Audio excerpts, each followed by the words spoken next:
It's Monday night. We just had a wonderful weekend after the aftermath of the biggest pay-per-view of the year. Oh, did I just say that?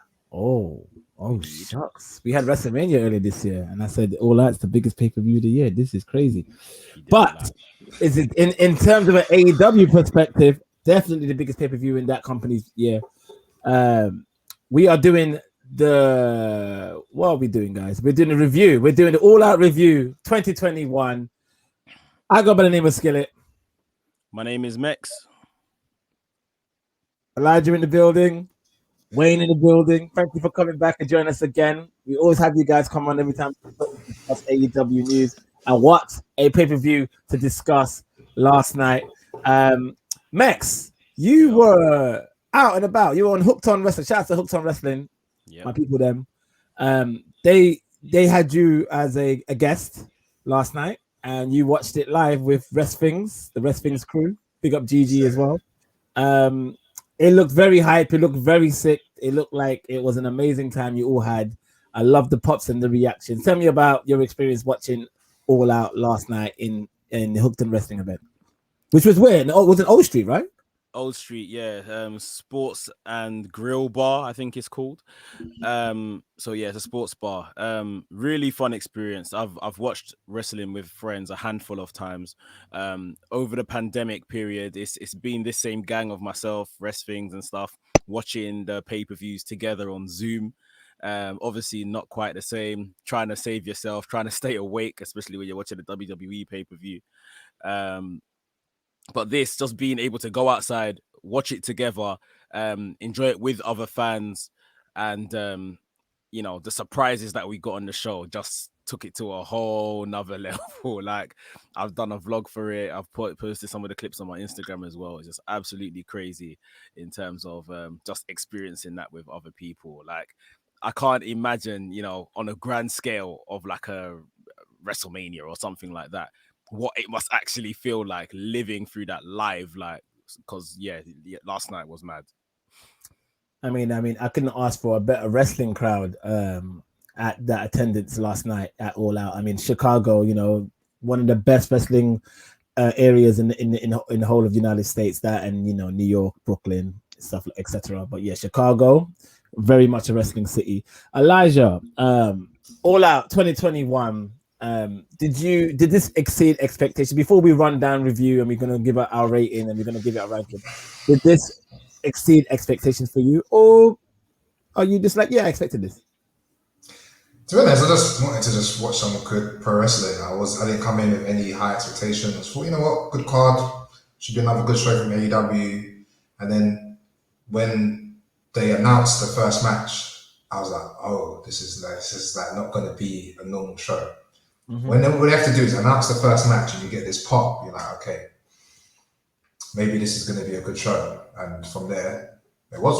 I don't know what to say from there, like, without getting into matches. But I was, just from that first 30 seconds, it felt like I was in for a good time.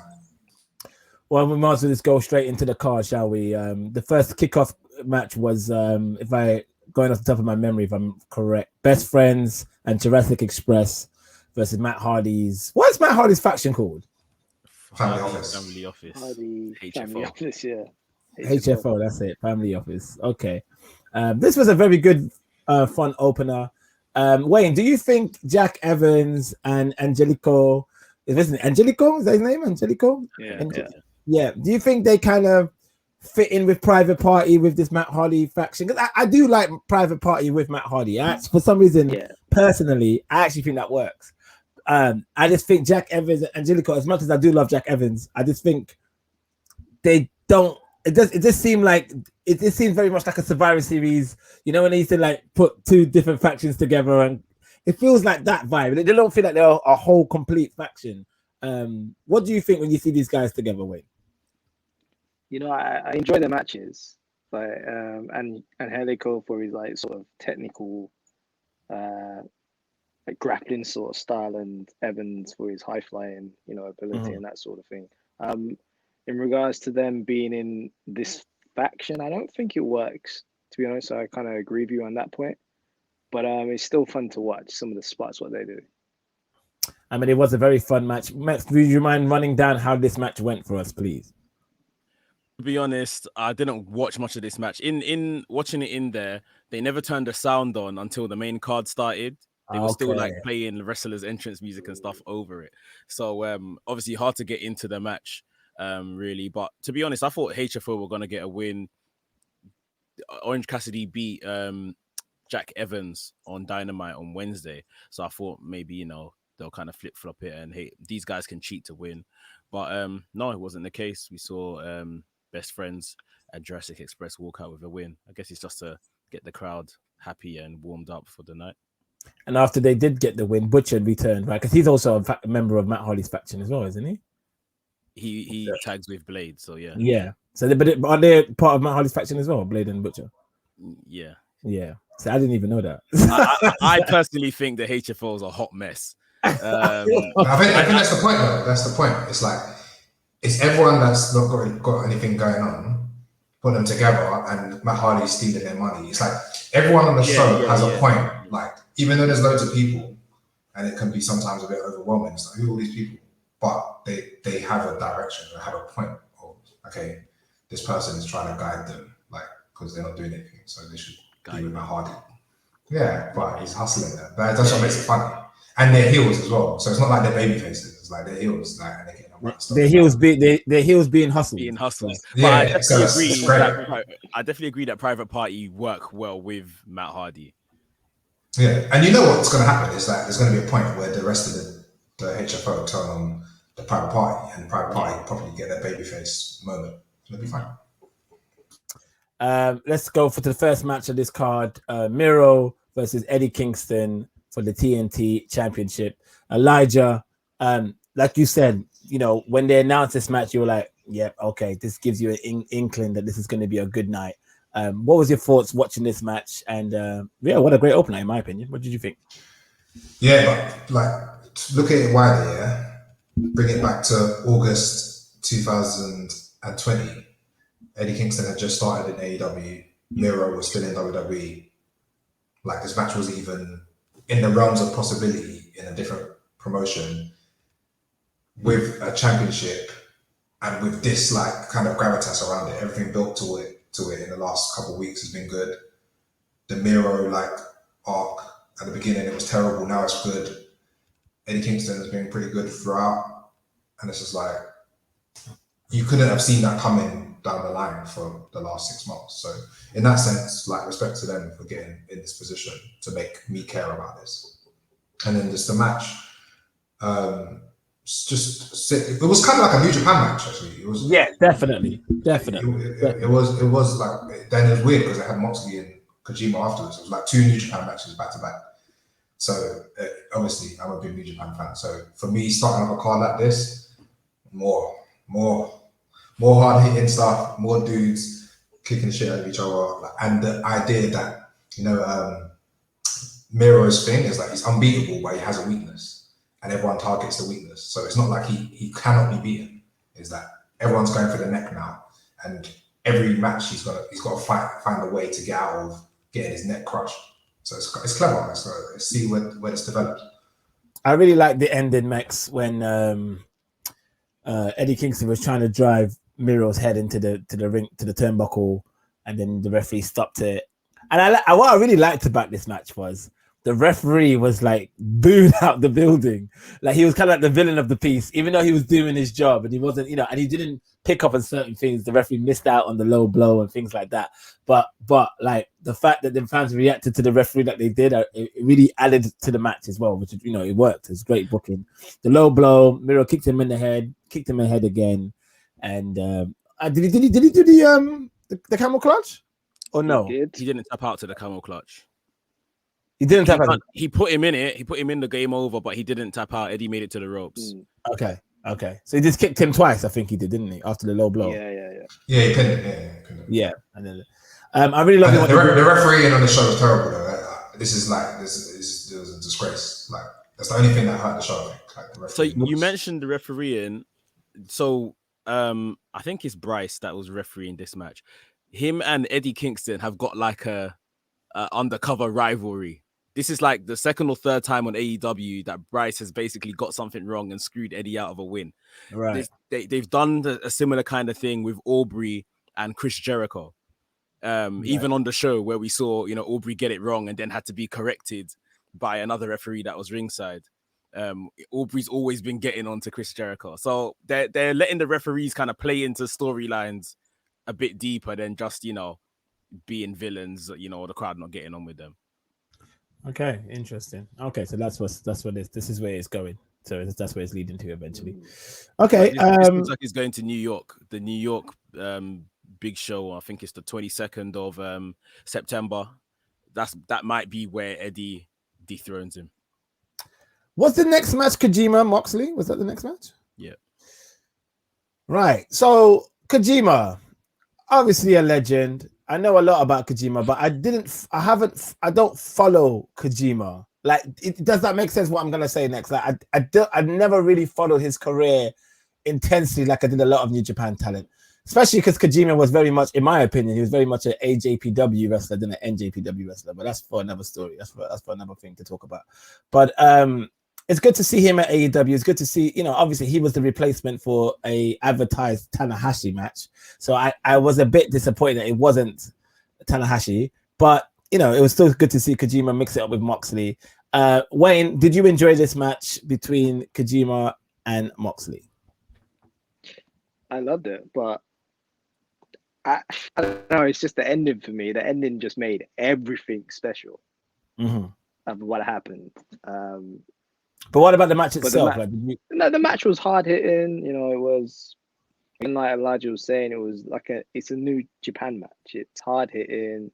They're gonna try their power moves, and Mox can take a beating when he wants to, and Kojima was, he even though he's really old now, but he can still go. He's been wrestling in Impact and doing like shows, quite a few places, and it was a good match. Very technical. Yeah, I mean, when you're old and you're Japanese wrestling, like you still could go like at least in your you can still go like you're at least in your 40s, at least. You know what I mean? So, Elijah, were you happy to see this conversation between two? Yes, obviously we thought it was going to be Tanahashi at first, but was this a good enough replacement? Yeah, I mean, I knew it wasn't going to be Tanahashi because they had their own stadium show in Japan, so it was like, it was obvious that wasn't going to be him. So it was like, who is it going to be? Obviously, I think you have to manage expectations with these things. And again, when you lay out a card, do you want Tanahashi in a 8-match card like this, like just on the second match on the show? It's like, no, we should use that at another point. True. So it was fine. It was basically the same match he did with Nagata a few months ago. Just, absolutely. Yeah, 10 minutes or whatever it was. Hard hitting New Japan match. And then the end, to be honest, man, like the end is like, I popped so hard for it that, like, I don't know if you've seen like these things where someone just breaks their laughter, they can't even laugh anymore, or they go so happy that you just repeat. Like now, I'm like completely calm because I can't be happier than I was when I heard that music playing AEW. Well, I peaked in life. Yeah, that's it. You reach 11, and then like that's it. I can't do anything more than that. I have to. Minoru Suzuki in AEW, bro. Hey, Tay's in the building. What's going on, Tay? Hi. Tay, have you met Elijah before? I don't think I have. Hi. Hi, nice to meet you. Elijah, Tay, Elijah. I sound a bit better today, guys. I apologize for last time. Have you got a microphone now, Tay? I've got a microphone. Well done, Tay. Well done. Yes. We were just talking about the Yojima and Moxley match, and obviously we had a special surprise afterwards. Metz, can you tell us what happened after that match? After Moxley got the 1-2-3, what happened exactly? What happened? So like Elijah said, that music hit. The Titron came on. The music hit. He kept us waiting a bit, but Minoru Suzuki walked out of that tunnel, and the place went mad. He came down to the ring. Suzuki, not one to waste any time. It wasn't just a stare down and, I'll see you somewhere down the line, full gear. Man backed off his jacket and got straight to business. Went for blows. Man got straight to business with Moxley. In the end, he hit him with a Gotch pile driver. Yeah, that's right. Yeah, and You know, this was a great moment, and like Elijah said, like this, I feel like obviously we had a brilliant moment at the end of the card, of course, but this was for the most of the pay-per-view. This was actually my highlight of the night. And Elijah, you know what's so funny? I actually thought of you straight away because when he came out, I went straight onto WhatsApp, right, to see if Elijah's marking out on WhatsApp, right? And I see that Elijah didn't write anything. He didn't write anything at all. He left it. So I thought, okay, let me not say nothing in case Elijah might be in bed. He might watch it in the morning, whatever. So I didn't say nothing, but I was kind of hoping Elijah and I would have a like back and forth right there and then. But I didn't see any spoilers or anything. So when it played, I just like I was completely gone. Like I was watching on my iPad and I nearly lost the thing. Like yeah, it just you know these moments, yeah.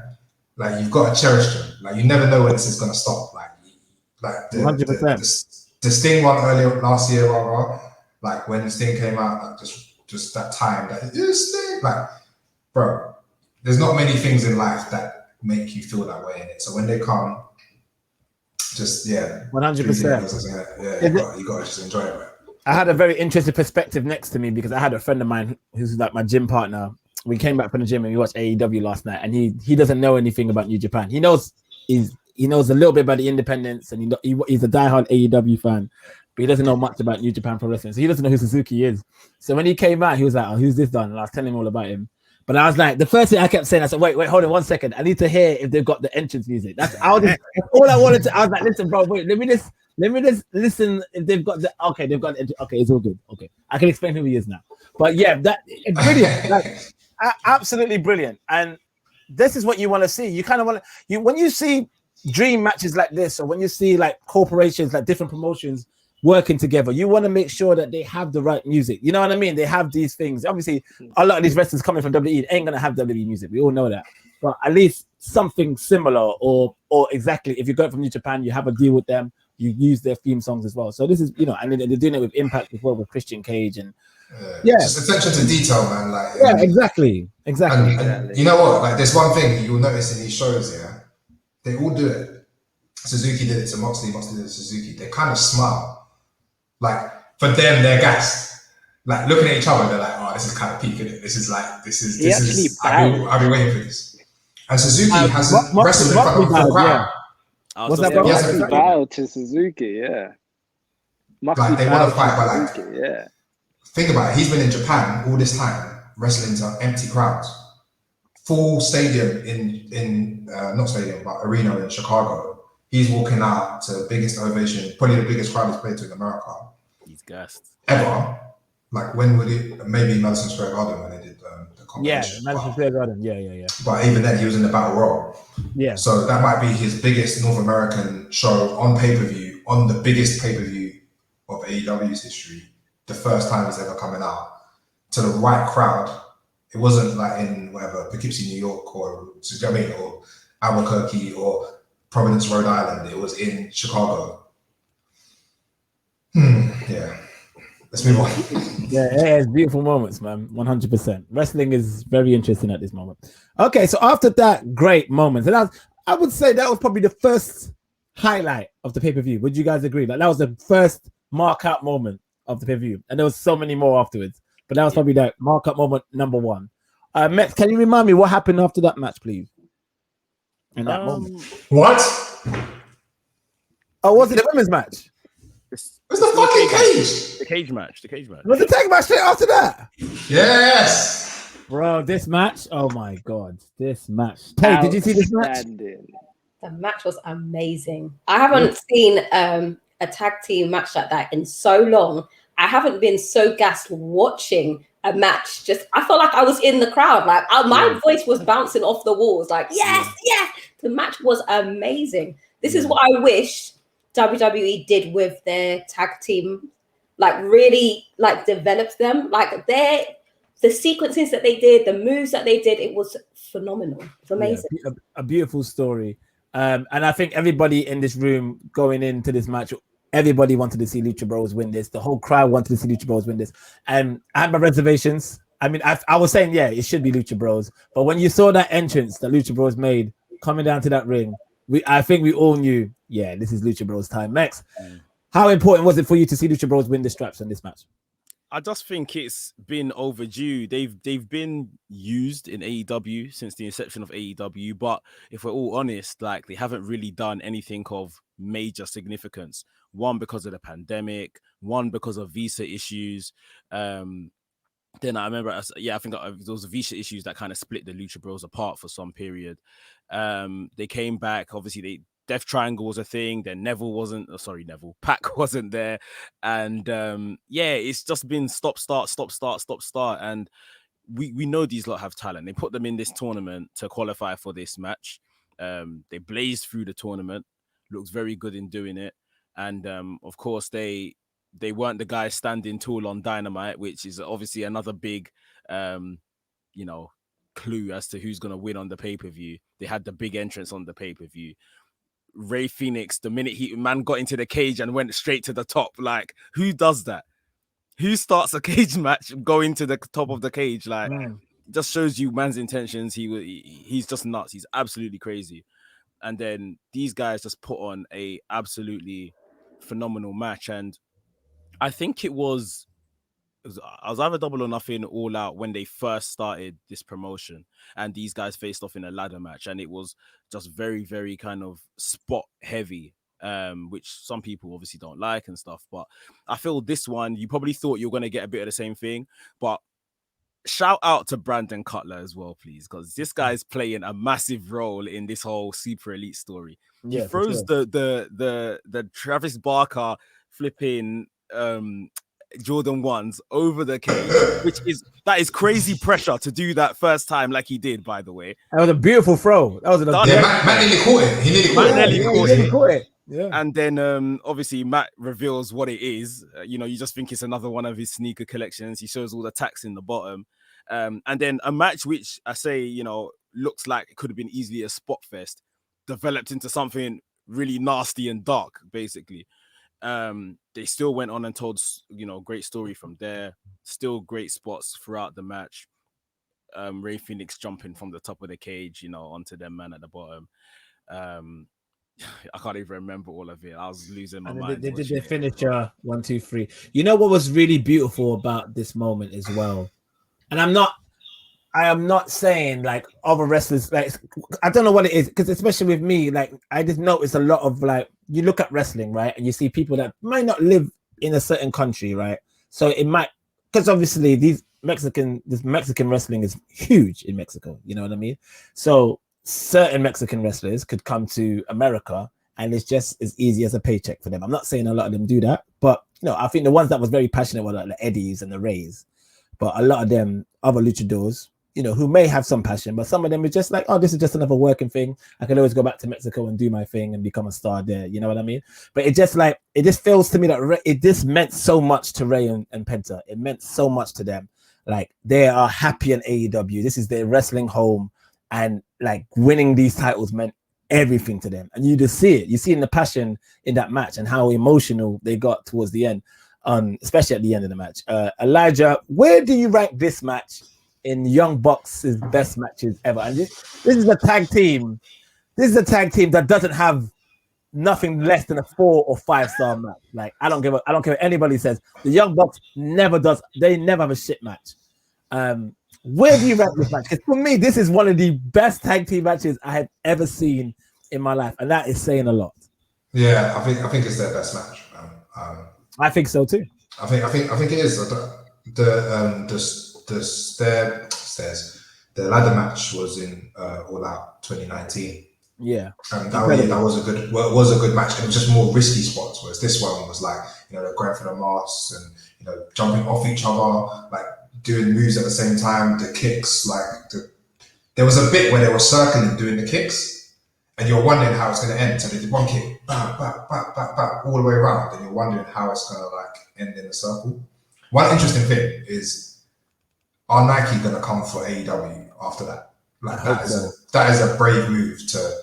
Oh, you mean come in a negative way? Yeah. If Domino's Pizza were mad about the pizza cutter, that was bold. Like, they should just done it on a black shoe. They didn't need to put it on the Nike, because if you're a sponsor, That's true. That's mad. Like, yeah. Anyway, like this is from branding guy. Doesn't look good. But Can I ask a question? yeah, sure. Is this the best cage match you have ever seen? Just a cage match? No. No. No, not because I don't think it's obviously. I think it's one of the best tag matches I've ever seen, or this kind of match. But I think I can't judge singles matches against tag matches. It's just different. It's different craft. I just think. Yeah, no, not as a cage. It was a very entertaining match, but as a cage match, as in within using that gimmick as a steel cage. No, I mean, first thing that comes to my head, and it will, in my opinion, will always be the greatest cage match of all time: Brett versus Owen, SummerSlam '94. Blood, like that is just a beautiful work of art. And then you got Kurt Angle, Benoit, 2001 Monday Night Raw. Like Austin on commentary as well.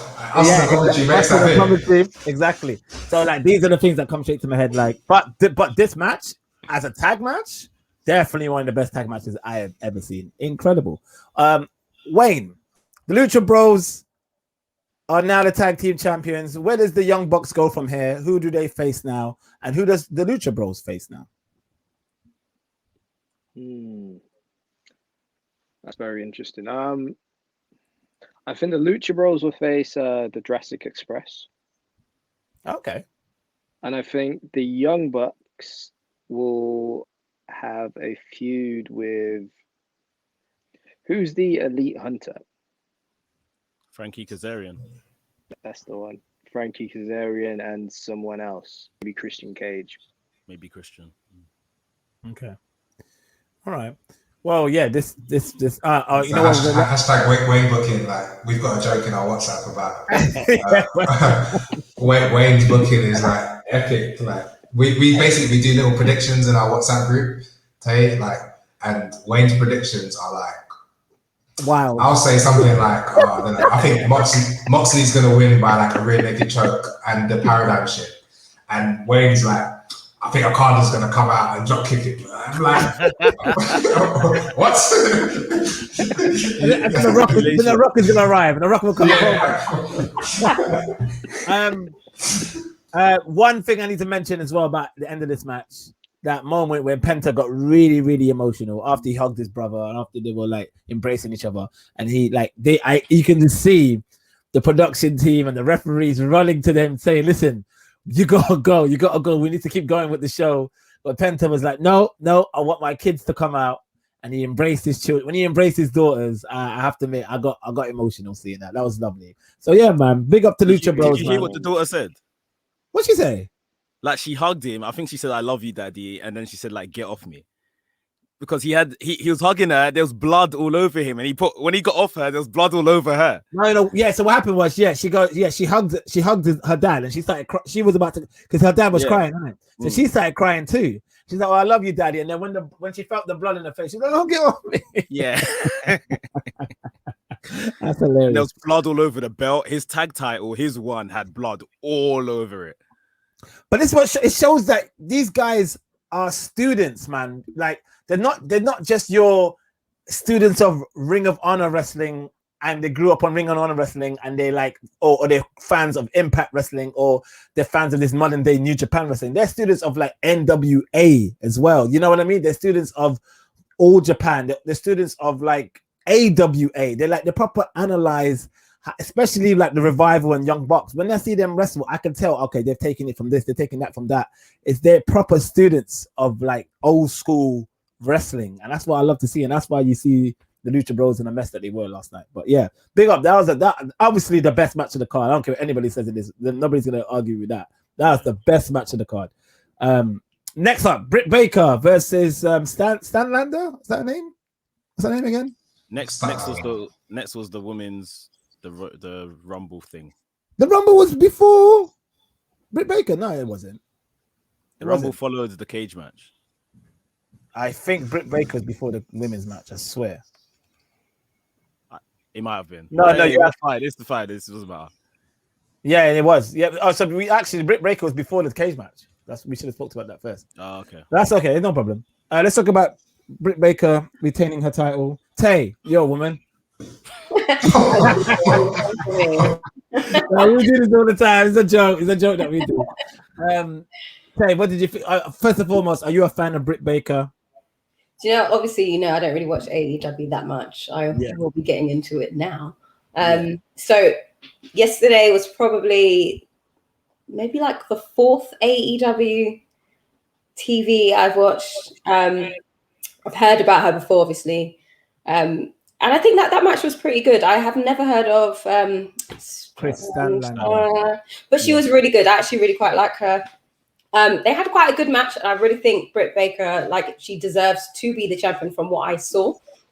And I'm glad she retained it because during the match, I was actually quite rooting for her. I don't know what her storyline is, so you can jump in and be like, this is terrible. But I'm glad she retained it, and I'm looking forward to see her fight the winner of the Battle Royal, which we will talk about soon. She does a lot of homages to her boyfriend quite regularly on her, regular wrestling routine and on Dynamite and on Rampage.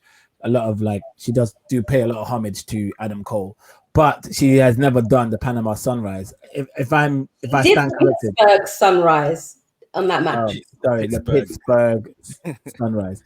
But am I right in thinking that was the first time she's done that? Yes, that's the first time, because obviously there was the rumors that Adam Cole now is a free agent, and we don't know. And obviously, been Dynamite a few weeks ago, she was teasing that the whole free agent thing, even though she meant herself. I'm glad she retained. She, in my opinion, she's definitely AEW Charlotte, and I don't mean that in a negative way. I don't mean as in she's AEW Charlotte and she doesn't make anybody else look good like Charlotte does. I mean as in she wrestles, she's a star, she's great on the mic. I think when she finally won the AEW title, it was well deserved. It was a long time coming, and it is showing that she's the right person to be on the top of the mountain right now. What's your guys' thoughts on that match with Chris Standler? Are you a fan of Chris Standler? What do you guys think? Whoever wants to talk, go ahead. I think she's good. I do think she's very, very good. She seems to have got better since she's just come back from injury recently. Definitely more fitter, and stuff. I don't know if the alien thing is going to work for her in a promotion where they don't treat their fans like idiots. So I people are into her definitely, but could she be the women's champion with this gimmick? Maybe, but I'm not sure. But in terms of ability, she's got it. Definitely, she's got it. Sold the Pittsburgh Sunrise really well and stuff.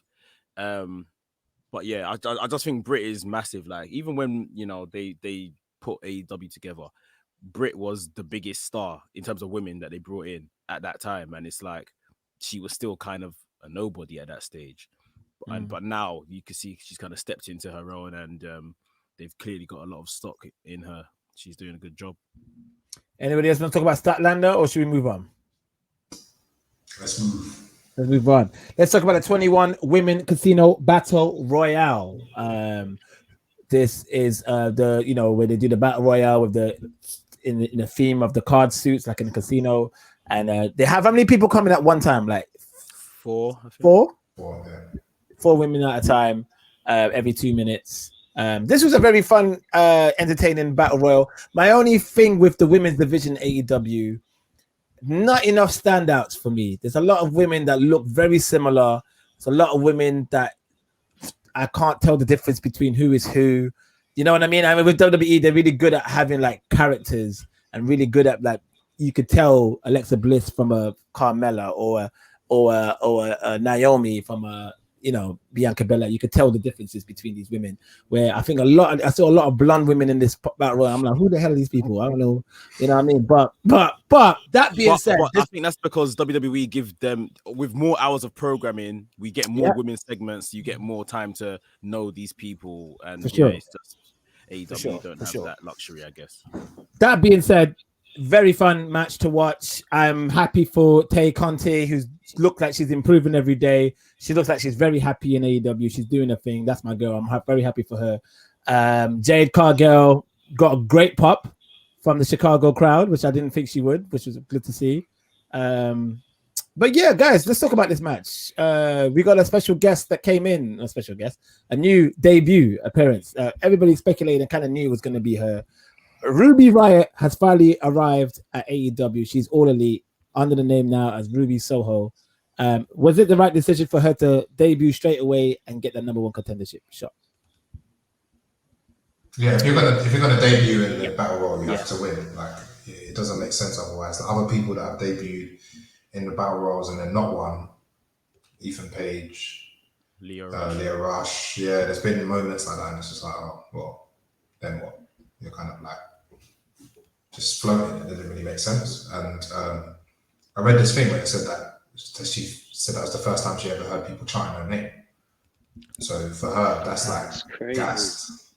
Like, imagine. Yeah, and you can see that as well. When she came out, she couldn't hide the emotion, and she was smiling from ear to ear. So it's a real thing, isn't it? Like, it's a real thing. Like, that's what's interesting about watching the show, is that you're seeing like honest reactions all the time. Like, you're seeing, like, you saw it Punk a couple of weeks ago, seeing it now with like Adam Cole, Daniel Bryan. Like, they're doing things off the cuff because they're like, oh, I can do that. I can just jump into the crowd, or I can, spud this person, or I can react, or if someone says something stupid, I can reply and it not be like overly choreographed. Not even just the script. The script is one thing, but it's like the choreography of like the WWE show. Like, you have to be in the camera in the right place, and it's going to come down, and it's going to say boss time. And do you know what I mean? It's like you can't do anything off the cuff, even in your entrance or just your being. Yeah. So when you see in those emotional moments and then capturing it well as a television production, you have to rate them, because you can't predict that. Is everybody happy that Ruby Riot is now All Elite? Ted, let's go with you first. Are you were you a fan of Ruby Riot in her WWE tenure, and are you excited to see what happens in her future in All Elite Wrestling? Yeah, I mean, I was a fan of hers from the beginning because she came in with something slightly different. She didn't come in as the kind of diva look, and I'm always interested when someone comes in with a different look, with a different attitude, and a slightly different wrestling style as well. I think she was massively underrated in WWE. I think they overlooked her quite a lot, even when she kind of went back into the tag team, and they were doing really good work, and then obviously she got let go. Even in that, when she was in the tag team, they were overlooked. Like, I just feel like they were stupid. And I'm glad that she's at AEW, and I think that she can do well here. I think they'll let her be who she is and not try and fit her into the mold that they wanted her to be. Just let her be her. One thing I noticed as well, and I noticed it throughout the whole pay-per-view, not just the women's match, is like all eyes are on AEW, man. And when I say all eyes are on AEW, like I started like looking at wrestlers' tweets as certain things happened. When Suzuki showed up, and I don't know what Nakamura said, and for some reason you can't. How normally you can translate tweets, isn't it? For some reason I couldn't translate what he said, but he was definitely dedicated to Suzuki, because of the comments afterwards. A lot of people say Suzuki-san and so whatever he said was like, maybe he's very happy to see Suzuki and All Elite Wrestling. When Ruby Riot debuted, I saw was it Sasha Banks or was it Thea Trinidad? I think it might be Zelina Vega that did Orange Love Hearts. That's dedicated to Ruby Riot and obviously for Riot Squad. And Liv Morgan said, "I love you, Ruby Riot." She just said it straight. Liv Morgan didn't even know like subtle hints to AEW. She just went straight up, "I'm proud of you, Ruby Riot. I love you." Like, it was just good to see like the wrestling world watching. Like, AEW is like the number one show now. Do you get what I mean? Everybody just watching it. It's a must watch show, and it's just great to see that. And I'm glad that the only people that cuss about this stuff is fans. Like, these lot, it's like, a man that works in JD cussing a man that works in Foot Locker. Like, it don't make sense. We're all just here trying to go to work. You get me? And make a living and be happy. If my place goes down, I need to come over there. It's they're all friends. They've all worked with each other at some point in their careers. It's the fans that are driving themselves crazy over what company is more superior, this, that, and the other. Like, these men, they rate each other. Yeah. But I do think some of it came from where they previously spoke about other promotions in a good light, and then they were like disciplined, not AFC. So I think now it's like, can you really discipline someone for bigging up someone that you let go, that's gone to another promotion. They're probably going to do well. Do you know what I mean? You're just trying to, cheer for your colleagues, basically. Can you really, as a boss, then discipline someone? It's like, how dare you tell her congratulations? Like, it's stupid, isn't it? You can't do that in like nowadays, because they will get on to WWE for doing that. Yeah, for sure. I think that's what Carl Anderson was trying to say about the whole Daphne situation, but he got a lot of stick for that. When because obviously Daphne took her own life, and then WWE put out this whole, if anybody needs to have any, seek help or talk to a guidance about, and then I think Carl Anderson's like, excuse me, like what? And then people were like, how dare you? Poor timing. But anyway, let me just add one thing, and it's a bit of a hot take. This casino battle royal stuff, I honestly think it's a bit trash. Like, in terms of the winner doesn't ever go on to actually win the prize. Like, Ruby Riot is going to face Britt Baker at the New York show in 2 or 3 weeks. She's not going to win. Like, Britt Baker's, and she has every chance. Why not? No, she has every chance. But I mean, like, Britt Baker especially is like the golden girl. Like, I just feel like putting them in these positions, especially people that can easily go on to be a champion. Like when, let's say for instance, when Brian Cage won that ladder match or whatever, and then went on to face Moxley like a week or two later and didn't win. Like you were saying earlier, if there's no kind of continuity there, you put people that are credible into those positions, it just kind of, ruins the whole thing. When Jungle Boy won the Battle Royal, I think a couple months ago, and went on to face Kenny Omega, we all knew, cool, this is just going to be a great showcase, a great match, but Jungle Boy is not going to win the world title. And I think that's just the caliber of people that should be winning these, not people that are actually ready, unless the champion is gonna drop the title. And then just from like a production point of view, I just feel like 4 people running out at one time, and then they're focusing on that, and then people are getting eliminated and no one knows who's been eliminated. Like, it's just a bit messy. Battle royals are terrible. They're all bad. There's the worst thing that is like in pro wrestling. It doesn't make any sense. Like, they have matches every week to have ranking, but then the pay-per-view comes and then we're going to just disregard all the rankings and just throw someone else. I'll throw you over the top rope, which is not wrestling. Like, it's not hitting someone. It makes no sense. Like, I hate them. I always hate them. Like, I like the Royal Rumble because of just the structure of the match and the destination. But generally, like the battle royal for a shot. Yeah, no, fair enough, and that's very good take as well, Max. What you said, that's a good point. I think maybe sometimes it's probably just to help highlight someone to stand out a bit and become a bit of a star, not straight away a champion. I hear that. So that's what I thought someone like Ty Conti could have done with a win.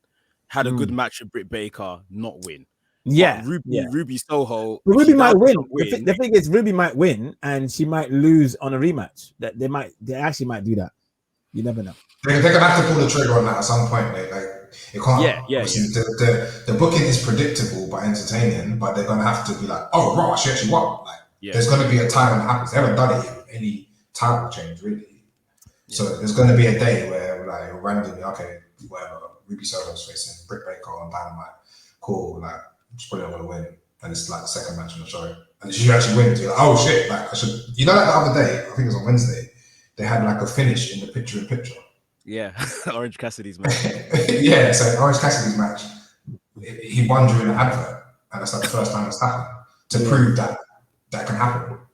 The same way they do countouts and draws. They've only done it a couple of times, but you've got to do it so it can happen. Otherwise, that Darby's not going to get counted out online. No one's been counted out before, but someone's got to do it. I thought, right, they're going to do a count out like this. But yeah, that won't work all the time though. Not all the time. That's what I'm saying. Everything has to be used sparingly. Yeah. Next up, MJF versus Chris Jericho. Stipulation is if Chris Jericho loses, he will have to retire from All Elite Wrestling. I really, really enjoyed the MJF parody of the Chris Jericho Millennium Countdown. I felt the graphics of that was spot on, very similar to the WWE version. Even the sound effect, even the sound of the clock going down was great. Even the pyro was exactly the same, like how Jericho had it. And then obviously MJF theme hit. Very good touch, very very smart. I didn't like Jericho's entrance. I felt the fuzzy band member didn't read the email or something. I don't know. He didn't. He was fuzzy, not fuzzy. Yeah, exactly. Yeah, he was well rushed. He was moving too fast. The crowd couldn't sing along, but it is what it is. It was a good attempt. I see what they were trying to do. But what did you guys think of this match, Max?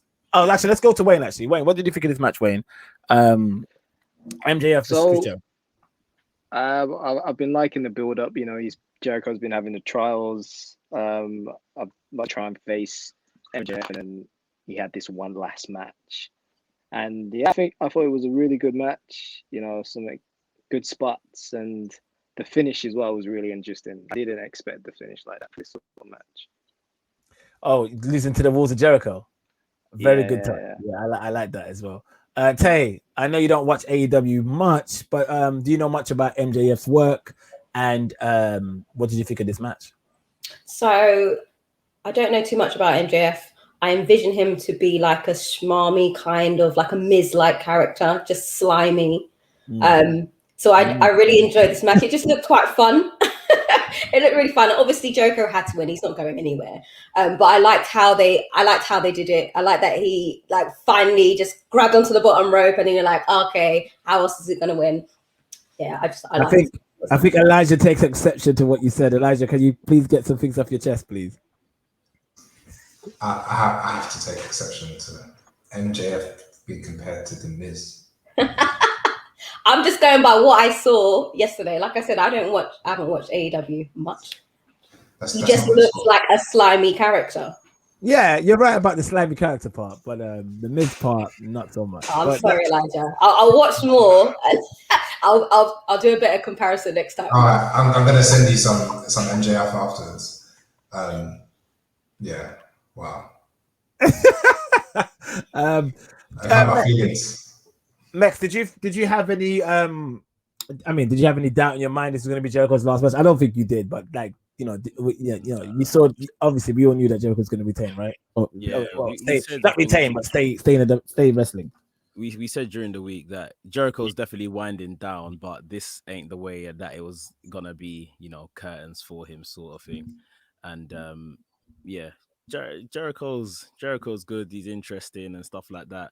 I'm not too into the matches, especially these matches with MJF. Especially because we got this match on Dynamite just a matter of weeks ago as well. But yeah, it did what it needed to do. MJF still, it looked good in defeat. Nearly escaped with a win, but obviously they restarted the match and that.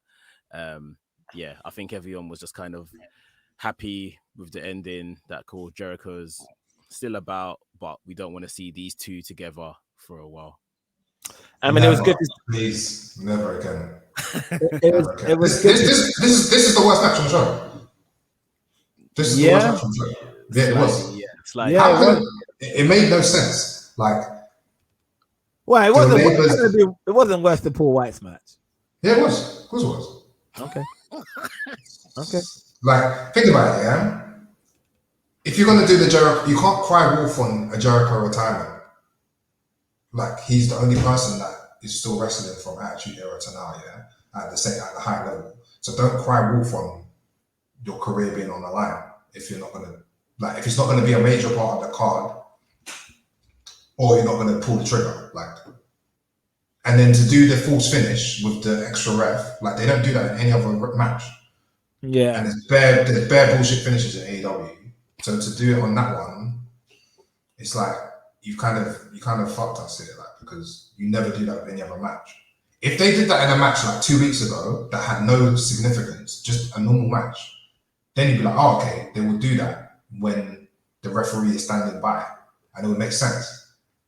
But they didn't do that. You can't come up with a finish like that if you haven't done something that plays into it. Do you know what I'm saying? Yeah. So if they could have done that on one of the labels, if they did that on like the Juventud Guerrero match, and that was one of the spots that they did, and then you'd be like, okay, that was a callback to something that happened like 3 weeks ago. But they didn't do that. And to get, like, what was the point then? It's like, we did Blood and Guts, cool, did Stadium Stampede, now it's 1-1. He beats him, and then he calls himself, oh, like, let me do the career match. It's like, that's not a babyface thing to do. That's a stupid thing to do. Yeah. If MJF said, oh, yeah, your career should be on the line if you want to face me again, then fair enough. But he called it himself, and then kind of, did the false finish, and then everyone, and then people thinking they got bumped. Then he turned it around and he won. You're like, it's the WWE more losing Jericho. out of Chris Jericho. That's what it is. Yeah, it's just overcooked. It's overcooked. No, just fair enough. Wait to play that card until we do the first AEW in Canada. MJF says, you want me one more time, I'm going to bury you in your own backyard. And make it purposeful, not just because it's a pay-per-view and it's all out. They could have done 2 different matches or do something completely different. They had the whole inner circle in the stupid gear, biker gear, and the rest of the pinnacle not doing anything on the show. I just feel like this was unnecessary and just they're disappointing. You know what I'm saying?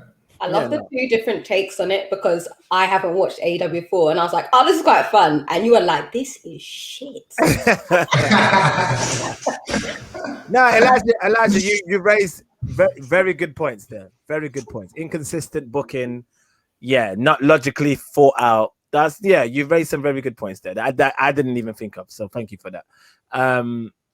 Moving on, I was going to ask a question. Actually, I'll ask this question. Inner Circle. Are we over it now? We need some things to stick together, right? Yeah. We don't want to see breakups in it, of just things for no reason. So it's good. I mean, it was good to see them. It was good to see them come out and embrace Jericho at the end and sing along to his song at the end and hug him up.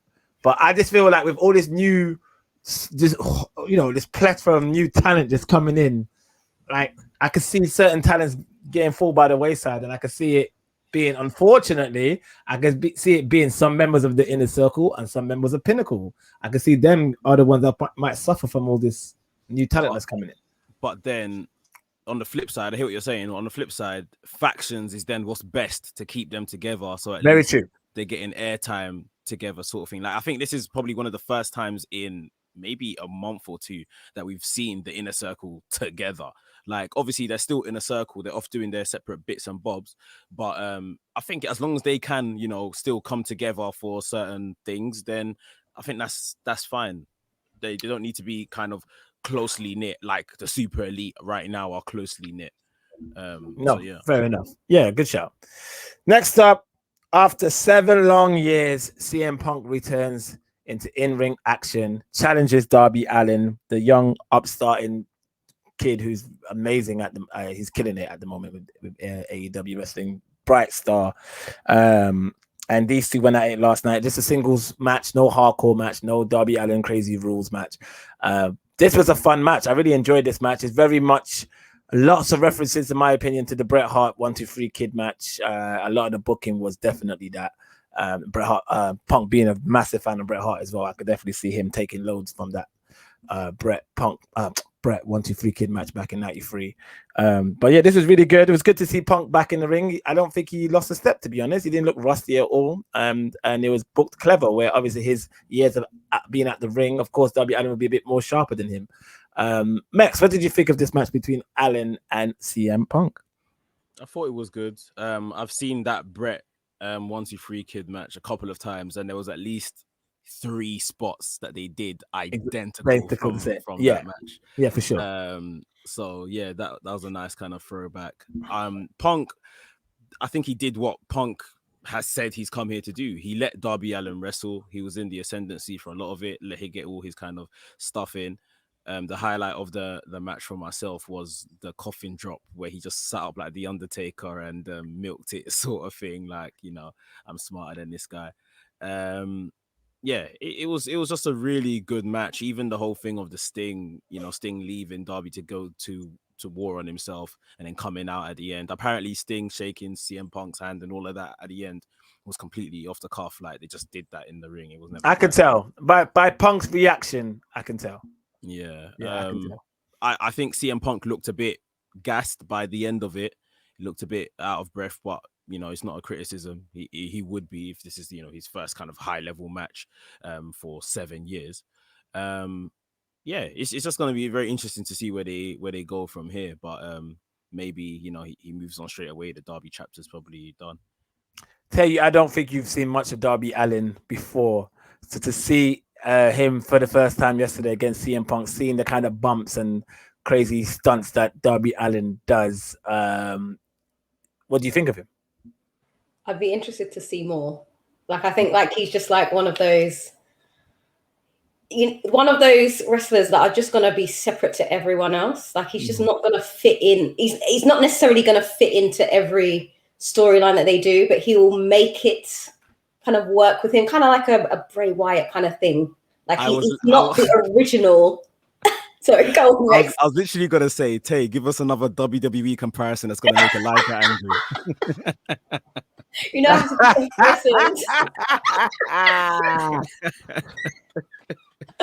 Elijah's just like, listen, who the fuck is this girl? The leaving the seat is my gimmick. It's fine. I do it to these men all the time. Elijah does it all the time. Don't worry. It's not just you, Tay. Don't worry about it. To be honest, I haven't seen a Darby Allin match before. He's like a mixture between if Jeff Hardy and Cactus Jack got married. Why? And had a child. That's Darby Allin. Jeff Hardy and Cactus Jack. Nah, okay, but with RVD, like RVD is their uncle. Right, okay. It's more making a little bit of RVD. He can wrestle. Like, there's wrestling happening. Yeah. Yeah. But he's a bit crazy. Yeah, he's crazy. Like that stunt he took yesterday when Punk threw him against the turnbuckle and the man went flying back into the ring, the steel post. Yeah. I was like, what? This guy's gonna kill himself, man. To go to sleep where he fell out of the ring. Outside the ring. Yeah. Took that right in his face. Yeah. He does spots regular that. Again, like Ray Phoenix is like this as well. Like, I talk about it all the time. Like, you think you've seen everything, and then they just do something you've never seen. You're like, oh, I've just never seen that before. Like, yeah. And it's like not even like a major part in the match. You're like, oh, cool. Like, has anyone taken a go to sleep and fallen out the ring like that before? Yes. Who's taken that like that? I'm trying to think who it was because I definitely remember Punk doing a go to sleep, and the guy rolled out and Punk tried to grab him to pin him. But Punk fell. I mean, Darby fell through the ropes. Yeah. That's hard to do. Like, I don't even know how. I feel like that would have been the spot too. I think it would have been through the ropes as well. I'm trying to think who it was. It was like definitely like just before Punk left the company. Okay. Like, this is that world champion Punk. Like after the pipe bomb Punk. It might have been Cena. It might have been Ambrose or Seth. No, it wouldn't have been then because they were the Shield. They would have been heels then. So it would have been someone like, I don't know who though. It might have been Cena actually. It might have been Cena. Okay. Yeah. What do you think? Of Punk's ask us what we think. Yeah. What do you think? Yeah. Good. What? What? You're not rating or what? I am rating it. It was good. It was really good. I felt he did the right thing. He did the right thing to. You make it all about Darby Allin. You make it about Allin shining and Allin wrestling prowess.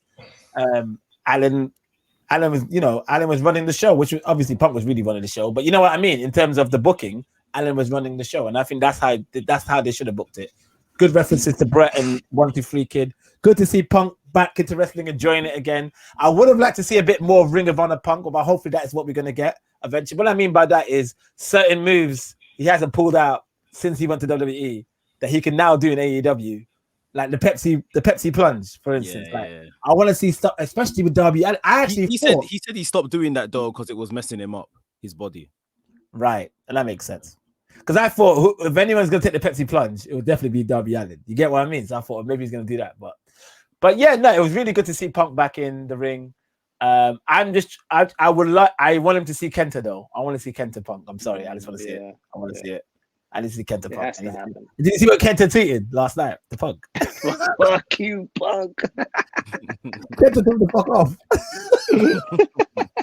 I love Kenta. I love him. I want to see Kenta Punk. and maybe a Kenta Bryan rematch in 2021. That would be crazy. But I don't know if that's ever gonna happen. I don't know what's going on with the Forbidden Door now. It's like it's a bit random who comes in and who goes out. It's like once you've come in, I don't think you'd like to come back out. Like once you've gone in and you've gone again, I don't think you can come back in again. I don't know. It's like Moxie's the boogeyman, isn't it? He puts people like he's the person on the other side of the door. So it's like that's true. Go through Moxley first, and then that's true. But yeah, no, good stuff. Good stuff.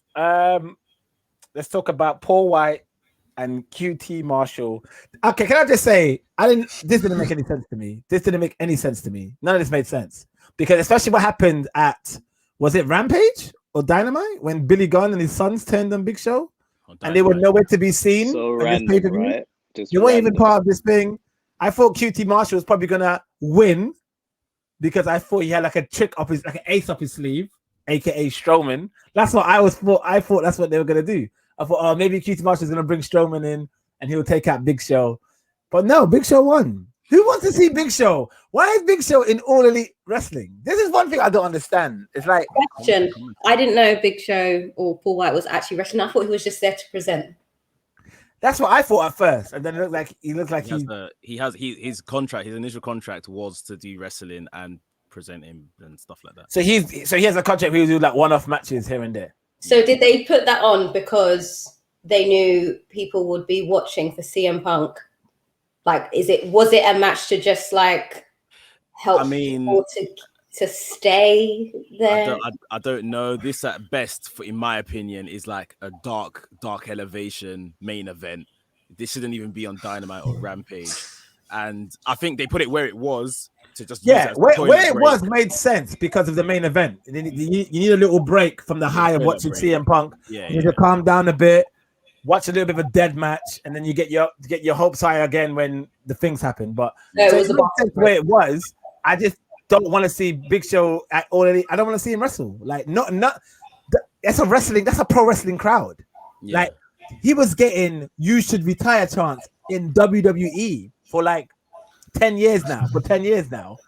You're gonna get worse if he's seen consistently in a regular basis wrestling. Nah, it's not gonna be like that, man. It's not gonna be like that. It's fine. Like even again, another smile at the end of his match. He's like, look, I came in here to give you 3 minutes. See, I'm not trying to interrupt your night. I'm trying to fuck up your vibe.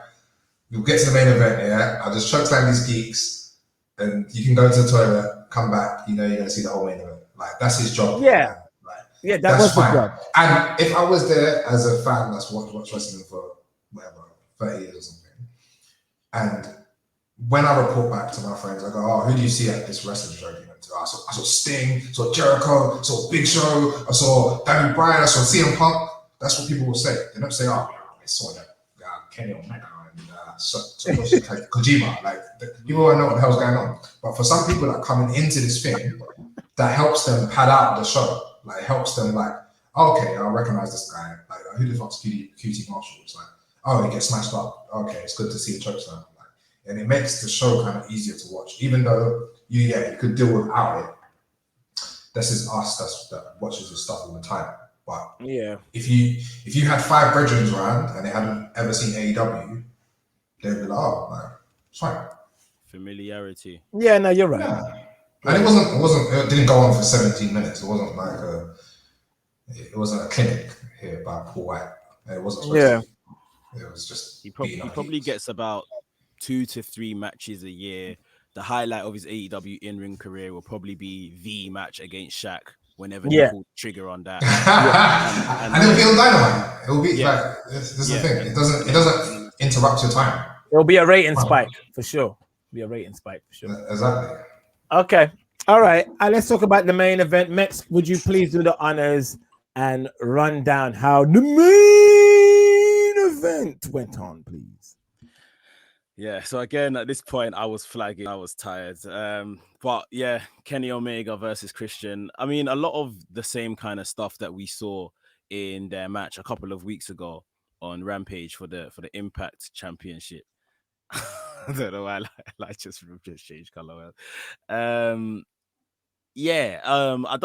personally don't think like there was a lot in this match different from that Rampage match. I did like the fact that, you know, he put away Christian with the one winged angel from the middle rope, which obviously it just shows Christian's a good competitor. That's the kind of lengths I had to go through.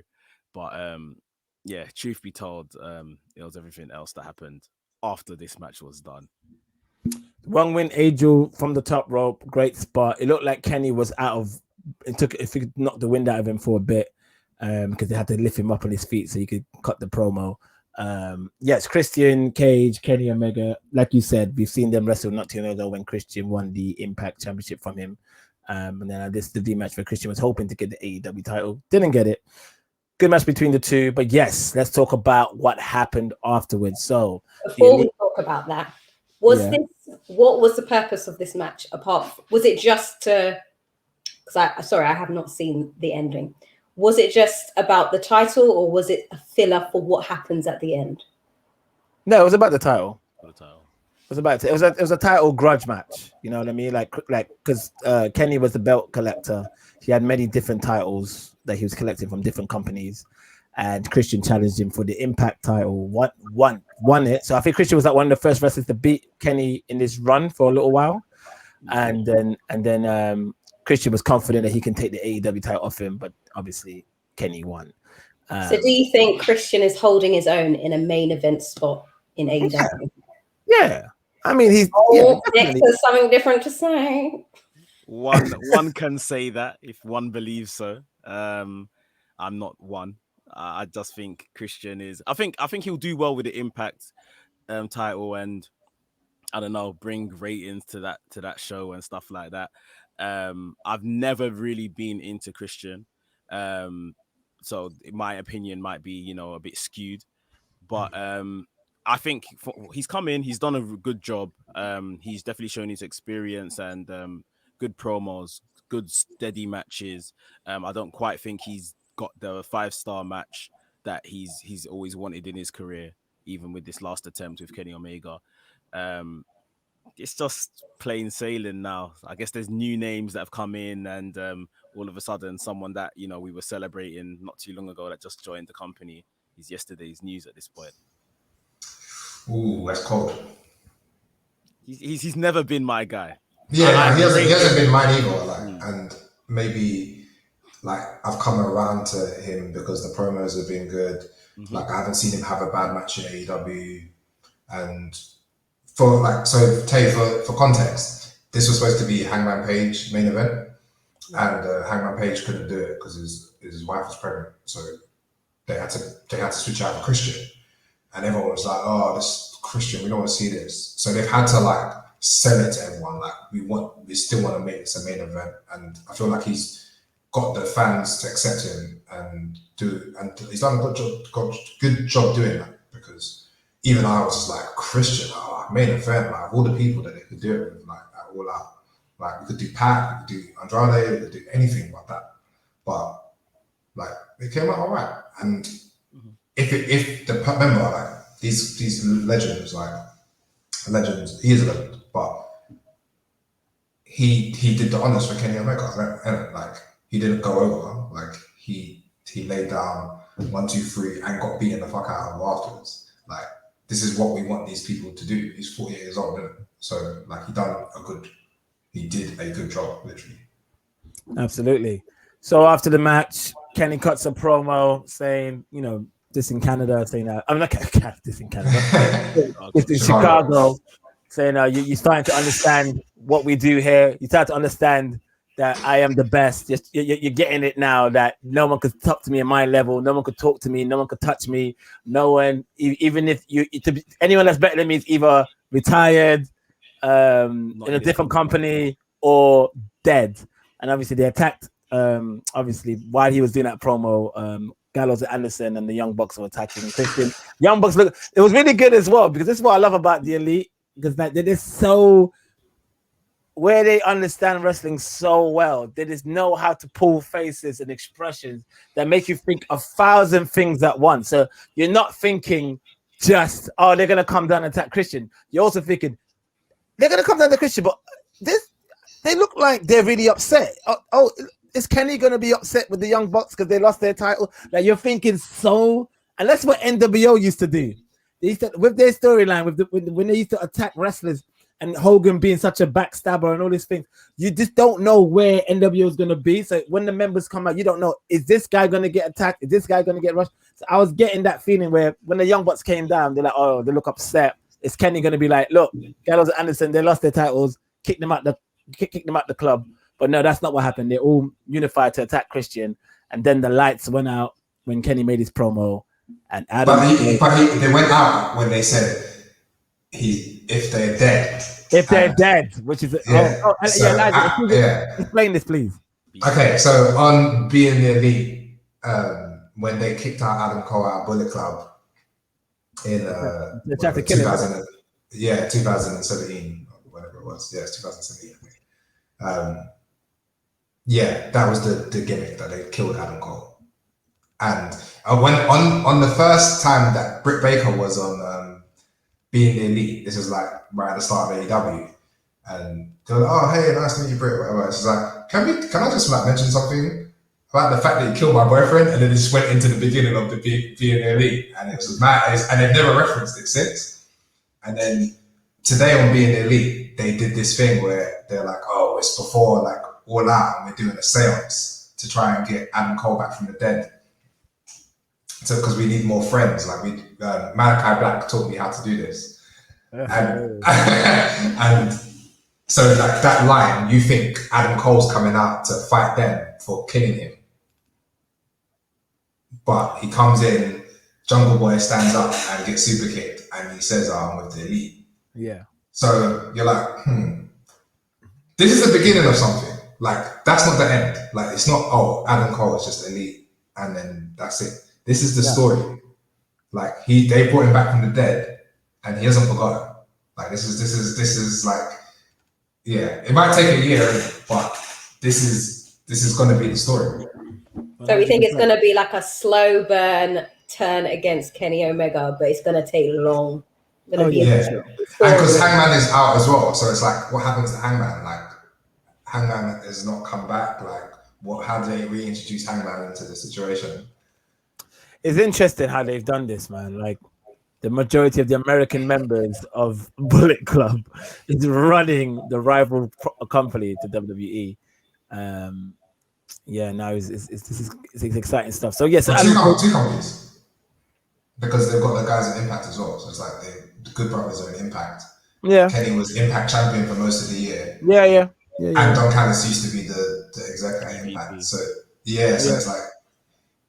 Yeah, and he's the AAA champion, so you can watch like 3 shows and see like any. But only I wouldn't say Impact's competition to WWE. You know what I mean? AEW, of course, AEW is for sure. But the presence, isn't it? It's like they're running things. Yeah, for sure. Yeah, it's different. So he super kicks Jungle Boy, then cuts the promo saying, "What do you guys think?" Oh no, I think Kenny said this, isn't it? What do you guys think? We're all friends. Like, you think we're scared of Adam Cole? And then Adam Cole grabs the mic, says, "Story time." Adam Cole says, "Elite is like, the dominant force of professional wrestling. We've proved it time and time again, and we're proving it again now. And no one has a chance in hell." Reference to Vince McMahon, that can stop us. And as they were celebrating, and Kenny was doing his signature sign off, was it the Valkyries theme song hits, and the crowd goes nuts. And Daniel Bryan with a little tie knot shows up. Being Brock Lesnar, bro. No, Brock Lesnar tying up from Daniel Bryan there. That's what we're trying right now, man. And let me say you something, man. Like, as much as I'm scared to see this, because I'm scared for my man's health, Bryan with the chains off is the best wrestler in the fucking world. And have you seen his what do you call it? The media scrum. What's that? He's basic, the little press conference they have after the show. He's basically said like that's why he left. Because Vince told him that he can go wherever, he can wrestle in whatever company, this, that, and the other. But Vince still wants him to have a protective style, and he's overprotective of him. And he just wants to do whatever he can do. Well, I mean, I don't blame Vince for thinking that because Brian fucking, you know what I mean? His career was done. His career was done. Yeah, it was done. His career was done. Like, and he like they saw the scan with all the holes in his brain and shit. So they, you know, they have every right to be scared. And I'm a bit overprotective of Brian. I don't want to see Brian doing the shit that he used to do. But that being said, you know, Brian is his own person, and I'm sure Brian knows what he can and can't do.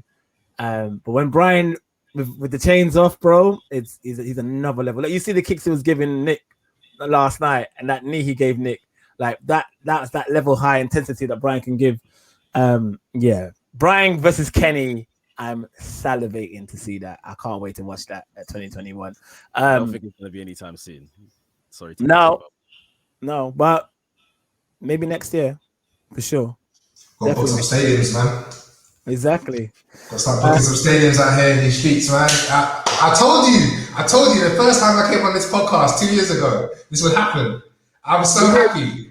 You did. October 2019, Ryan. I'm kind of pro on you. This is a shoot. No, you did. I've given you your props, bro. I've never hide away from that. I said that you said it. I didn't personally think they would do it. If they were going to do it, I didn't think they would do it so soon. I didn't think they would do it, especially after a COVID year. I'm surprised that they've done this turnaround, especially after COVID.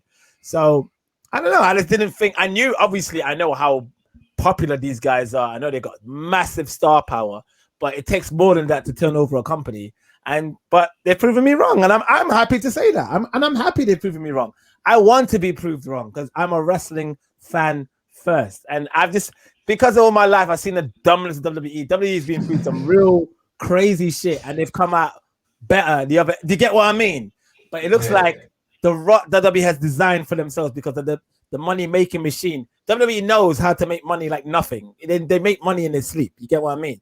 But because they design things to keep it that way, can they now break out of what they are doing to make money and do what they need to do to compete with AEW? I don't think so. I could be wrong there too, though. And I'm hoping I am. But Max, you said you heard some news earlier today about a crisis meeting. I don't know if this is true, but what do you think about this? So let me just get to the thing. Basically, there's going to be a crisis meeting held because of how good All Out was last night. So Vince McMahon's going to hold an emergency creative meeting today. Donald Wood from Triple R has reported that a text message was sent out this morning to all creative members for an emergency talent meeting today. One would only assume this is due to the outstanding AEW pay-per-view from the night before. We've seen these little spikes of, you know, we're going to give the power back to the fans and give the fans what they want. And they run that for like 4 weeks. And then Vince picks up the pen and continues writing again. You can't tell me that Vince watched it. He probably didn't, but he's got stooges that probably did. You know, the whole of his company are tweeting, like we were saying earlier, about the other side sort of thing. So and I also heard, Max, correct me if I'm right. Correct me if I'm wrong. Sorry, correct me if I'm wrong. But was in there rumors about how Fox was furious with WWE that they didn't re-sign CM Punk? Yeah, because they saw the ratings that AEW CM generated. Punk obviously had a good relationship with Fox when he was doing the WWE backstage show, but that's not with WWE. And Punk, I think, was saying the other day, I think he said it on Renee Paquette's podcast, that he came close to re-signing with WWE, but he told them straight off the bat, like, let's not play games here. This is like my terms and conditions and this, that, and the other.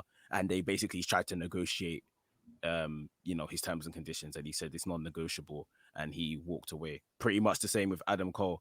You know, he said Twitch, it has to stay. Like, if there's any chance of me going main roster, it has to stay. And obviously they weren't having it, and WWE have basically, you know, lost him. Although he has said, you know, his heart was always with joining AEW. They've lost people because of things like Twitch, OnlyFans, this, that, and the other. Like, yeah. You know, I was watching this pay-per-view and I was watching wrestlers interaction because I remember I saw Cedric Alexander tweeted his happiness. Well, he obviously tweeted about his wife, obviously Big Swole, that she was in the Battle Royal. But I think he tweeted about his happiness of seeing Adam Cole. I think he said something about, he did a baby remark or something. So he's happy to see Adam Cole AEW. I was just thinking, like, Cedric, the likes of Cedric and Nakamura, they need to go AEW. They need to leave WWE ASAP.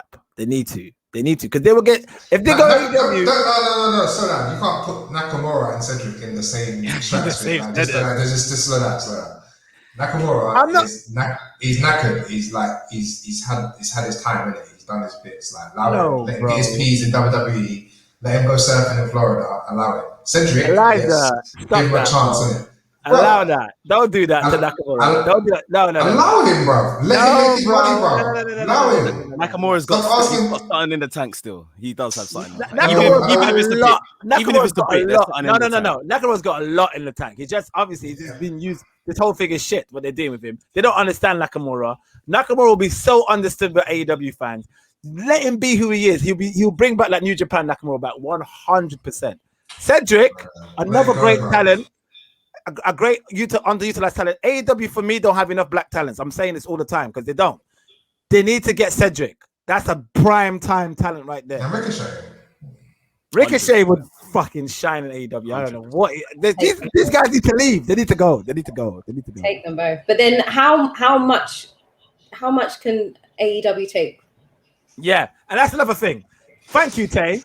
Good point. Here's another thing I was going to ask you guys. Did they over-deliver? Because now the expectations are sky high. And now every time you do it all out or you do this or you do that, you're expecting to top the last pay-per-view. Can they top this pay-per-view? I don't think they need to top it. I think that this pay-per-view did what it needed to do. You had all these people come back. So you had CM Punk come back. You had Adam Cole. You had Daniel Bryan. These are people who everyone who was watching WWE, getting sick of that product, wants to see. Now they've delivered it. That it doesn't mean that they need to top it. It just means they need to be consistent. They don't need to top it. It just needs to be there. We want to see people wrestling, not just entertainment, and not like pushed into a cubbyhole and molded the way they want to. Let them be wrestlers how they want to be. Let them do different types of wrestling. Let us see a show that is not decided by these three old men who just thinking way back in 1952. Yeah, for sure. And doing bookings that are more representative of this era we're in now. There was something that CM Punk said. I think it was the media scrum yesterday as well. And Skillet, I don't know. Let's see how you get on with this. Yeah. He said that it's going to rub some people up the wrong way. But him, Adam Cole, and Daniel Bryan coming to AEW is bigger than Hulk Hogan, Scott Hall, and Kevin Nash going to WCW. He's going to say that because, of course, he has to say that. He has to say that because he's relevant in the situation. Okay, stop, no emotion. There's no emotion. I'm not emotional about this. I'm just being real. This is the real. He has to say that because he's in this current situation. He's in the situation where he's in this company where he's a big name that's rivaling the AEW. But let's be completely 100% accurate here. AEW is not WCW levels when WCW was in its prime. And I'm talking about popularity here. WCW was a massive company that really rivaled WWE. AEW, let's be honest, we're all gassed, but they're not even real competition to WWE yet. They're competition in terms of a wrestling product, yes. But in terms of a household name, no. So we can't even go there yet. But WCW was. Do you get what I'm trying to say? So we can't do that yet. But Punk has to make that. He has to say that because that makes everything that they're doing that 10 times higher. You get what I mean? That gives fans to believe, that gives people to believe in, yes, this is something, and it is something special. It's beautiful, but it doesn't compare. It doesn't. He should have said that in next year, innit? He should say that in like All Out 22. See 365 days ago when us three came over here, that was the Hogan Hall Nash moment, and we've done this rating since Arthur Stadium, this thing, that thing, part of the game, all of that. Then you've got something. Whereas you're on day one, like we haven't even seen a dynamite with all three of them yet. So. Exactly. And he should have included Malachi Black in that. Sorry. Would you not think that it's relative? Like, if I understand that he's saying it a bit early because you would actually want to say it retrospectively. But if he's saying like, this is the moment, this is going to be the moment that you're going to look at us, and it's going to be relative to NWO going. I think that's it. Yeah. Yeah. It's I a mean, and you relative can compare comparison. that, and you can make those comparisons. You're allowed to, of course. It's a kind of a very similar move, and it's the move that is definitely elevating the company. What did Hogan, Hall, and Nash do? They made a move, and it elevated the company. Do you get what I mean? So it's exactly the same thing, but it's not bigger. It's not, especially Hogan. Like, as much as I don't like Hogan, Yeah. You're right. let's You're not disrespect like how massive Hogan was wrestling. yeah. Like, Yeah. these motherfuckers won't be having a check today. Yeah. If it wasn't for that man. So let's not. The only person that can do that is like is The Rock now. It's like if he went there, then it's like different. Like, Exactly. it goes from 1 million to 3 million. Exactly. That's Hogan like of today. Yeah. But he has to say that. Like I said, it's like when you sign a footballer, you know Ronaldo's better, but you're still gonna say, I got Harry Kane though. I got Harry Kane. You got to big up your players. You got to big up yourself. So, but yeah, this is a great. I'm loving the fact that we're having these conversations, and this just shows you where wrestling is today. Like I said last year, I thought wrestling was dead out, and I'm so happy that I can speak to all of you about how exciting wrestling is at the moment. Max, do you have anything else to say before we sign off, my brother? I mean, bro, a great show. I finished watching it at the sports bar I was in, and I turned around and I was saying to the man, them, like, how can WWE see something like this? And yes, they're probably not watching, and it's like they're cool with it. Like, look what your minors are doing. You know what, Max? I'll tell you what it is as well. Started 2 years ago, bro. Look 100%. What they're doing. Look how they're moving. This is aggressive movement. In like, imagine this is like, I don't know, like flipping stocks and shit. Like, this is aggressive attacking of an industry. Yeah. And let me tell you something else. And another thing as well, Max, is, and I know Vince, it's a weird one with Vince, yeah, because I know Vince does do things to make wrestling fans happy, right? He does, like, not all the time, of course not. But there is things that he does in his show to compromise to make sure that I know that wrestling fans are like majority of my fans. And he does have a lot of like neutral fans who don't watch wrestling, that watch wrestling for watch his product for so many different reasons. You get what I mean? But he will do things to like, I gotta bring the Benoits and the Eddies and the RVDs. I gotta bring all these type of wrestlers in here because that will make my company sustain. But I honestly, like, I don't think he honestly believes, I don't think he saw that a company that wants to dedicate the majority of their product to pro wrestling fans and just pro wrestling fans will ever work. Do you get what I'm saying? Like, I don't think, like, with WCW, they were very similar to WWF in the sense of it was sports entertainment. You get what I mean?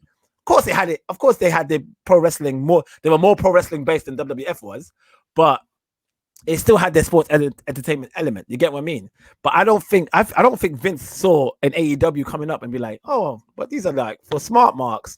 Oh shit! Wait a minute. These men are selling out stadiums. Oh shit! These men are, you know what I mean? Now these men are getting all these. But he should have like taken it seriously based on who was doing it. And true. If it was us man running the promotion, then cool. But it had a billionaire backing, and you know what I mean. These men are richer than him. Yeah, they know how to run business, and it doesn't mean that they will necessarily be successful. But he put them and Cody and the Bucks, Kenny, and then the production team. It's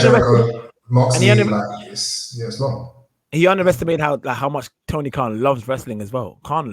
He loves it. Absolutely. Tony Khan has probably obviously watched more diverse wrestling than Vince ever has. Vince has only watched his own product since 1980s. So, like, who is a better person to ask about wrestling now? And Vince probably doesn't remember anything either. So, yeah, it's kind of mad. There's a video I've seen on YouTube of Tony Khan. It's a compilation video of him at like WWE matches, Ring of Honor matches, All In. That's Tokyo and the New Japan matches. He went to some New Japan matches in England as well. Like ECW. This guy's on it. All right, I'm gonna go around the room and we're gonna rank this pay-per-view All Out 2021 out of 5. Wayne, Mikel, we'll start with you first, my brother. Out of 5, what do you give All Out? I'd give it a 4.5. 4.5. That's a very good. That's a very good score. Tay. Because I haven't seen it all, so I'm just gonna give it a 4. But pending me watching last week, we'll probably take it to a 4.5. But 4 for now. Max. I'm gonna give it a 4.75. The little takeaway from it. This should be a 5, yeah. But the little takeaway from it is that this was a long show. This was as long as we used to get those WrestleManias all at one time on one night. And if this was WrestleMania or WWE, people would have crucified it. Now, obviously, this is a lot more interesting than what's going on over there. So it's all right. But yeah, I think it was a bit long. A couple of matches maybe didn't need to be here, namely the Jericho match, maybe the Paul White one. But yeah, other than that, it's a 5 really. But yeah, Elijah. Yeah, I just go with 4.5. It would be 5 out of 5 if the main event was better. But really, like, it's got, for me anyway, as a wrestling fan, it's got 3 historic things in one show. Like, it's got like Minoru Suzuki on AEW, like big moment as a fan. Then obviously Adam Cole debut and Daniel Bryan debut. And sorry, the cage match. The cage match I'll never forget. Like, I'll never forget that match. So there's like kind of the main event angle, the cage match, Minoru Suzuki moment, like, yeah, but the main event wasn't like one of their all-time great main events. So I'll just mark it down slightly on that. And then obviously Punk being back is cool. The match was good too. So that delivered. But yeah. I'm agree. I'm gonna say 4.5. A fantastic pay-per-view. I would say probably AEW's best pay-per-view so far. Very entertaining from start to finish. Was long. Max, you are right about the long bit, because I remember one time I look outside, I was like, "Rob, boy, this guy's about to come out," and I was like, I was falling, and here's the thing: I haven't stayed up properly. Like, when I say stayed up, there's times where a pay-per-view's on at 1 a.m., 2 a.m., and you put it on and you're watching it, and then you just doze off and you watch the rest of it tomorrow. You get what I mean? But like, this is the first time in a very long time that I stayed up like I used to when I was a kid back in the day in my VHS tapes days. And I would watch, like, I sat in the front of my boy and we watched it from start to finish. The only bit was, I started to fall asleep towards the Paul White match. I was like knocking out a bit. So yes, it did get a bit long, but what a pay-per-view. Great stuff. I mean, to see more for AEW. We can't wait to see what happens in Dynamite this week, and we'll follow up with more wrestling as we go forward. So let's give each other thank you for all coming. Where can people find you guys? I know you guys are always on the show when we do AEW. Wayne, let's go with you first. If people wanted to follow you and hear more of your crazy takes on maybe Terry Funk showing up at All Elite and where can people find you, my brother? Wayne McKell on Twitter and Instagram. Elijah, where can people find you, my friend? So I'm just Elijah, but with a 1 where the J is supposed to be. And I need to give another shout out to Elijah because I love this guy. He's so funny. So basically, last week on the Kickout, I was talking about my Mount Rushmore. And Elijah was upset with me because I said that Rock should be in my Mount Rushmore, but he's just so high up. I was making all kinds of bullshit. So I revisited my Mount Rushmore, and yes, I do love the Macho Man Randy Savage. But realistically, if I'm speaking from the heart, honestly, The Rock is in there over him. So Savage is now officially out my Mount Rushmore, and The Rock is in. Wait, who are the other 3 now? I can't remember. Austin, Brett, The Rock now, and Ric Flair. Fair enough. Who's your Mount Rushmore? Oh, mine changes all the time. Right, so it's always Rock, Austin, Lita, because she came in when I started watching wrestling. Lita was the only woman that was wrestling like a man. Like, she wasn't just doing these bikini matches and all those kind of things. So that's why Lita's in my mind. That's why I got that hair. Because she's great. She's a great wrestler. Elijah said that's why you got that hair. That's what Elijah said. What? So Lita's in there. And sometimes it's Jericho, sometimes it's The Undertaker. they're more like, those two are kind of like more personal ones, as in when I started watching wrestling and how it made me fall in love with wrestling. So when I started watching The Undertaker, I went back and I watched older wrestling tapes of like Undertaker versus Yokozuna, and I was like, oh, this is amazing shit. And then I watched Jericho come in and I was like, who is this man? Like, he talks, he's not the same as The Rock, but he talks a good talk, and he wrestles well as well. So that's where mine comes in. Elijah, what was yours again? It changes, isn't it? It changes, man. And I feel like it's not like all time. It's not fair anymore, because the last 5 years have just changed my like outlook on This like, question definitely needs to be answered in decades or something. Like yeah. That era is like it's too hard. I think if you watch enough wrestling, you know that you can't name four. No, for sure. Because really, if I just said, oh, you know, Flair, Hogan, Undertaker, Bret Hart, it's like, well, that only takes me to about 97. I was like, well, then what do you do for the rest of 20 years? Yeah, exactly. But really, like the amount of wrestling I've watched in the last 5, like how can you not have like Kenny Omega in there? Like, because it's like literally shifted the whole landscape of what we watch. Like he's the Ric Flair of today. It's just like it's madness. So I don't have an answer really, to be honest. But if I had one, I wouldn't be like debating with me on WhatsApp about whether Dwayne's in it. Like he'd be in it regardless. He's the permanent fixture.